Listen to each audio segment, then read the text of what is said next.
আসানসোলের বানপুরে নিম্নচাপের ফলে গত 3 দিনের বৃষ্টির কারণে দামোদরে নদীর জলের প্রবাহ বেড়েছে। পাশাপাশি মাইথন জলাধার থেকে জল ছাড়ার পর আরও নদীর জল উপচে পড়ছে। তাই বিশ্বকর্মা প্রতিমা বিসর্জন করতে এসে যাতে কোনো দুর্ঘটনা না ঘটে বা জলে ডুবে কেউ না যায়, সেজন্য স্থানীয় কালাঝুরি অঞ্চলের বাসিন্দারা নদীর ধারে মোতায়েন করেছে।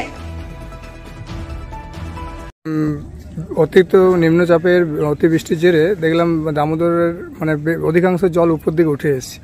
তো আপনারা কি দেখেছেন এখানে বলতে আমরা যেটুকু আমাদের যারা বয়োজ্যেষ্ঠ মানুষরা আছে তাদের কাছ থেকে আমরা যেটা গল্পের মাধ্যমে শুনি, 1974 সালে প্রথম এরকম আমাদের এখন এই বছর যে বৃষ্টির জলে যেভাবে দামোদর পুরোপুরি কানায় কানায় ভর্তি হয়েছে, 1974 সালে আরও আমাদের যেটা কালাঝুরিয়া গ্রামের যে রোড, ওই রোড পর্যন্ত আমাদের জল ছিল। 1974-এর পরে আমার যেটা মনে আছে 2002 সালে আমাদের একদম এই যে আমাদের সামনে প্রকাশ মহারাজের আশ্রম আছে, সেই আশ্রমের গোড়া দিয়ে জল গেছিল।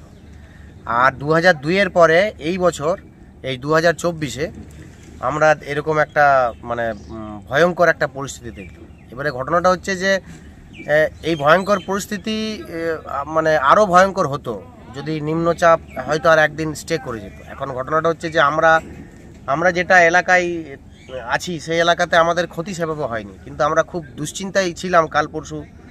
যারা আমাদের দামোদরের নিচের দিকে যেসব এলাকাগুলো থাকে, হুগলি, ওইসব আরামবাগ সেই এলাকার মানুষের কিন্তু জীবন যন্ত্রণা খুব বেদনাদায়ক হয়ে যাবে এই বৃষ্টির জন্য। যাই হোক, আপাতত বৃষ্টি আর নাই, আর সেইভাবে দামোদর থেকে জলও যাবে না। তো আচ্ছা, এই মাইথন ড্যাম্পে যে প্রতিদিন জল ছাড়া হচ্ছে তার কারণে কি জলস্তর বেড়েছে? এটা জলস্তর ড্যাম্পে জল ছাড়ার জন্য জলস্তর তো বাড়বেই। আবার আরেকটা হচ্ছে যে শুধু ড্যাম্পের জলের তো দোষ দিয়ে লাভ নেই। ড্যাম্পে থেকে একটা জল ছাড়ছে, আর বৃষ্টির জন্য আমাদের ড্যাম থেকে যে এলাকাগুলোর যে জলটা আছে, জলটা তো সব নদীতে আসে, সেই জলটাও তো ক্যালকুলেট করতে হবে। তো সব মিলে ড্যাম্পের জলের জন্য ড্যামটাকে তো রক্ষা করতে হবে।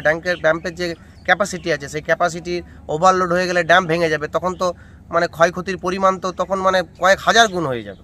ড্যাম তো মানুষের সুরক্ষার জন্যই বানানো। এবারে তারা যেভাবে মনে করে সেফটি হিসাবে সেভাবে জল ছাড়ে, কিন্তু ড্যাম্পের জলের সাথে বৃষ্টির জলটাও একটা, আমরা অন্ততপক্ষে মনে করি, বৈজ্ঞানিক যদি চিন্তা ভাবনা করা যায়, তাহলে বৃষ্টির জলটাও একটা দায়ী। জলটা এভাবে যেভাবে পরিপূর্ণ হয়েছে। নামটা? আমার নাম নবদ্বীপ মাঝি, আমি কালাঝুরিয়া গ্রামের বাসিন্দা। আর আজ বৃষ্টির জন্য আমাদের এই গ্রামের সবাই, এখন আমরা এই বার্নিং ঘাটে আজকে বিশ্বকর্মা ঠাকুরের বিসর্জন হচ্ছে। আমরা সবাই আছি যাতে কোনো রকম অঘটন ঘটলে যাতে আমাদের ছেলেরাই সেগুলোকে রক্ষা করতে পারে, এবং তার সাথে আমাদের সবাই মিলে মাছও ধরছি, নদীতে মজা করছি, এই পরিবেশটাকে অনুভব করছি।